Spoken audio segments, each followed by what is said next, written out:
Hi అండి. ఇవాల్టి tiffin breakfast వచ్చి రాగి దోశ, ఒక గ్లాస్ రాగి పిండి, పావు కప్పు అంటే పావు గ్లాసు ఆటా అండి, గోధుమ పిండి, పావు కప్పు రైస్ ఫ్లోర్ తీసుకొని కలుపుకోవాలండి. దాని కాంబినేషను. నెక్స్ట్ అందులో కారం వచ్చి పచ్చిమిర్చి, జీలకర్ర, ఉప్పు, కొత్తిమీర మిక్సీ పట్టుకోవాలండి. మిక్సీ పట్టుకున్న తర్వాత ఆ పిండిలోకి కాస్తంత సోడా పొడి, శనగబెడలు, పసుపు,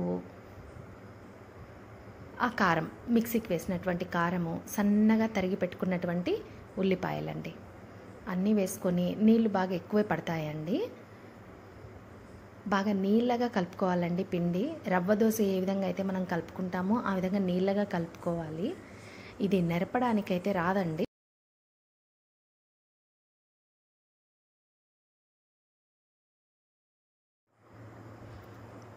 బాగా రౌండ్గా వేసేసుకోవాలండి.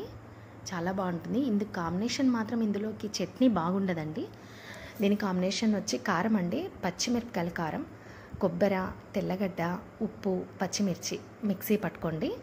అందులోకి గట్టిగా ఉండేటటువంటి పెరుగండి, పెరుగు తీసుకొని అందులో కలుపుకొని ఈ వేడి వేడి రాగి దోశ తీసుకొని అద్దుకొని తింటే ఆ టేస్టే వేరండి. చాలా అద్భుతంగా ఉంటుంది.